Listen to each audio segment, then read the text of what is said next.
Badala ya goli 3 goli 4 dhidi ya Yanga. Goli 3 dhidi ya Yanga. Ilikuwa ngumu kiasi gani kuwakabili? Sisi mechi tumeitupa tu kipindi cha kwanza, kama nyewe mlikuwa uwanjani mnaona kwamba mipira miwili ya kizembe ambayo Yanga wameweza kuitumia. Kwa hiyo nasema wachezaji wangu hawakuwa makini, kwa sababu unapoanza mpira ukianza chini kama tulivyoanza, opponent kama yuko na quality ya wachezaji kama Yanga lazima utaadhibiwa. Kwa hiyo mimi ninachosema ni kwamba nakubali makosa, alafu unajua tunacheza katika mwezi mtukufu ambao sisi tuna wachezaji wengi ambao wako ndani ya saumu. Kwa hiyo hatuwezi kumlazimisha kwamba haiwezekani kumwambia mchezaji usifunge, na hii ni imani. Kwa nasema wamejitahidi wachezaji wangu kujisukuma na kuweza hivi.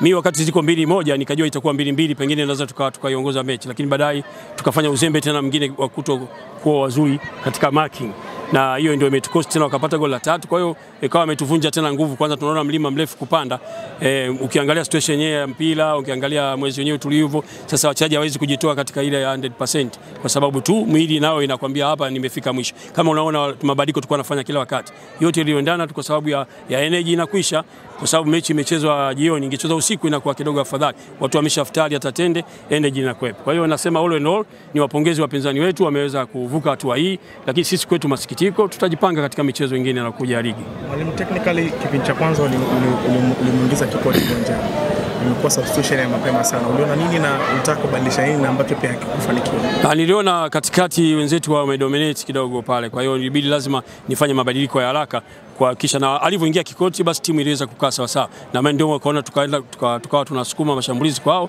lakini jitihada tulizozifanya hazikuweza kusaidia sana kuweza kupata goli. Leo zimekutana Diego, naomba waachie na wenzako waulize mwingine mwenye maswali. Mwalimu, kipindi cha pili inaonekana kuwa bora kuliko kipindi cha kwanza. Pengine kitu gani ulikiona ndani ya kipindi cha kwanza timu yako imeweza kufanya kwenda kuongea nao ndani ya dakika 15 za mapumziko ukarudi ikiwa mpya kabisa na ameweza kuondoa yale makosa ambayo mlikuwa mnafanya kipindi cha kwanza? Kitu kikubwa tumeambiana yale makosa ya kizembe yanaweza kutukosti sana, kwa sababu tunajua hizi timu unaweza kukuta wanafungwa 3, wanafunga 5, 6. Sasa si sahihi sana kwa timu kuweza kupoteza kwa kiasi kikubwa sana, lakini kikubwa ni kwamba tulikaa chini tukaongea, tukaambia bana, tunaingia sasa kipindi cha pili tuhakikishe tunasukuma mashambulizi, lakini vile vile tukuweka umakini katika ulinzi wetu, na hiyo imetusaidia tumeweza kubaki kama matokeo kama yalivyokuwa. Asanteni.